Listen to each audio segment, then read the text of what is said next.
Welcome back to Visor Down. My name is Alex and I'm here to take you through 7 things you should know about the new 2022 Honda CB500F. If you didn't know, we recently took the 2022 CB500 range, including the CB500X, CBR500R and this CB500F, around the North Coast 500 in Scotland.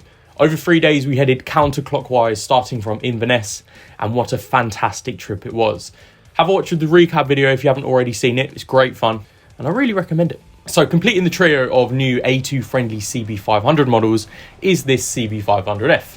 Perhaps most well known as the learner friendly naked that is the starting point for many riders, but I was keen to see if there was more to the story here. So 7 things. We'll start with number 1, what's new. Now new on the 500F in 2022 is beefier upside down shower forks with matched rear monoshock, twin front discs, new LED light layout for the headlight, tweaked weight and weight bias with lighter swing arm, lighter radiator, lighter wheels, updated fuel injection settings and a new pearl dusk yellow colourway as you can see here.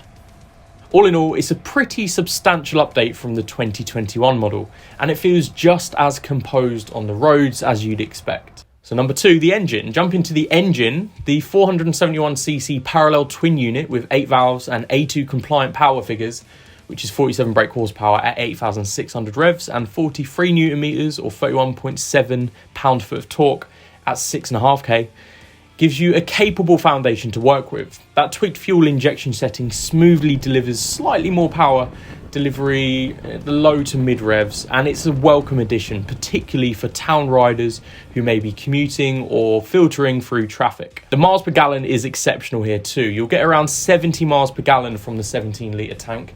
Our figures range from 70 to 80 when we were absolutely having it on the road, so that's always a good sign. And a range of around 300 miles is therefore possible, which is a big tick in the box for commuters.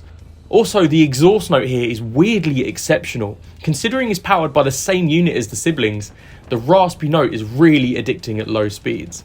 Now number 3, suspension and brakes. The new 41mm Showa big piston forks from the CB650R are used here. They're non-adjustable, but they provide superb road feel. They're really composed and a good looking gold too. They're matched with a preload adjustable rear, and you can hone in the setting to get the bike poised exactly how you need it. There's new brakes here also. Twin 296mm discs are up front with radially mounted Nissin calipers, 2-channel ABS with the single rear disc, and they're not as bitey as you'd expect, but they provide progressive stopping power and are matched to the suspension well. There's no huge low speed dives, put it that way. All in, the road feel from these 2 updates has really brought a nice beefier look to the bike, and they're able to inspire confidence for the countless new riders who will turn to this machine. In fact, 45% of CB buyers are new riders. Number 4, is this naked a tourer? So instantly you'll wonder how a naked bike gets on riding a 3-day tour around Scotland. Is it set up for it? Well, with a wide handlebar, a neutral riding position, near 50-50 weight bias, top Michelin Road 5 hoops, and a decent miles per gallon, I'd say the answer is a resounding yes. Out of the box, it may be a little bit under-equipped, mind. You'll want the comfort pack with the fly screen, the 12-volt socket, heated grips, and you'll absolutely want a top box or tank bag, or both. And I can't reiterate enough, you want the heated grips. The button is hidden nicely on the handlebar, and they provide lovely warm gloves, essential stuff, for me at least. I will mention here the leg position is a tad cramped for a taller rider. I'm 6'3" and I fit on it well, but my legs did get a little bit cramped after a few hours in the 785mm saddle, and the screen did blow a bit of the wind into my helmet and sort of upper shoulder area. So if you are a taller rider, you might have to squat in a little bit and just make it work. Number 5, is it more than just a learner bike? Now this is a big point. Due to its position on the market, many will instantly put the CB500F in a "oh, it's just a learner bike" box. I genuinely think this does far more than just get new riders' wheels turning for the first time. It's a very capable naked bike here, and with these upgrades it starts to feel like a mini Street Fighter too. The pearl dusk yellow colour is a true grower, and despite a very competitive middleweight naked segment, you'll be hard pressed to find a workhorse like this. Number 6, what's not so great? Now it's not the perfect bike. The LCD screen is starting to show its age a little bit. It is basic and it's prone to scratching.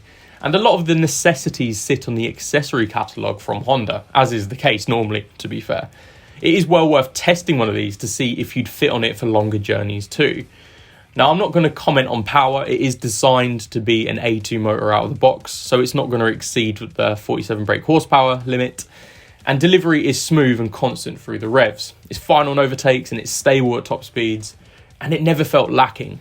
But I will mention you need to flick through the 6-speed box quite a bit to get the most out of the motor, but it is easily done with the assist and slipper clutch helping you out. And last up, number 7, the price. So Honda has recently confirmed pricing for the 2022 range, and the CB500F starts at £5,849, which is £100 up from the 2021 model. Considering the upgrades and what you get for the money, that's a seriously good deal in my book. For a quick comparison, the KTM Duke 390 is £5,099, the Yamaha MT-07 starts at £6,902, and the Kawasaki Z650 starts at £6,849, with the latter two here needing A2 restrictors applied also. It is a congested middleweight naked market. There is plenty of bikes out there, and this one from Honda is positioned sort of the mid to top end for the power. It will be, of course, more expensive than the 300cc range, but then it's a lot cheaper than the sort of 700cc range. It's a nice middle ground. And the Honda here is pretty frugal. It's an accessible, practical choice, but it is fun. And if you wondered about the pricing for the other two 500s now that they've been released, the CBR 500R is £6,399 and the CB 500X is £6,349. So the verdict, get a test ride booked. It's an easy ride for the naked bike here. It's happy to be pushed on the twisty roads, and it will really surprise you with what it can do. Whack on the top box, heated grips and screen, and you could easily tackle the NC500 on one. The full review is on visordown.com if you want to know more about the bike and my thoughts on it. But cheers for watching. Now let me know in the comments what bike you started your two-wheeled career on. Mine was the CB650F from Honda, if you were wondering. Like the video if you enjoyed it, subscribe to stay up to date with us, and I'll catch you on the next one. Cheers.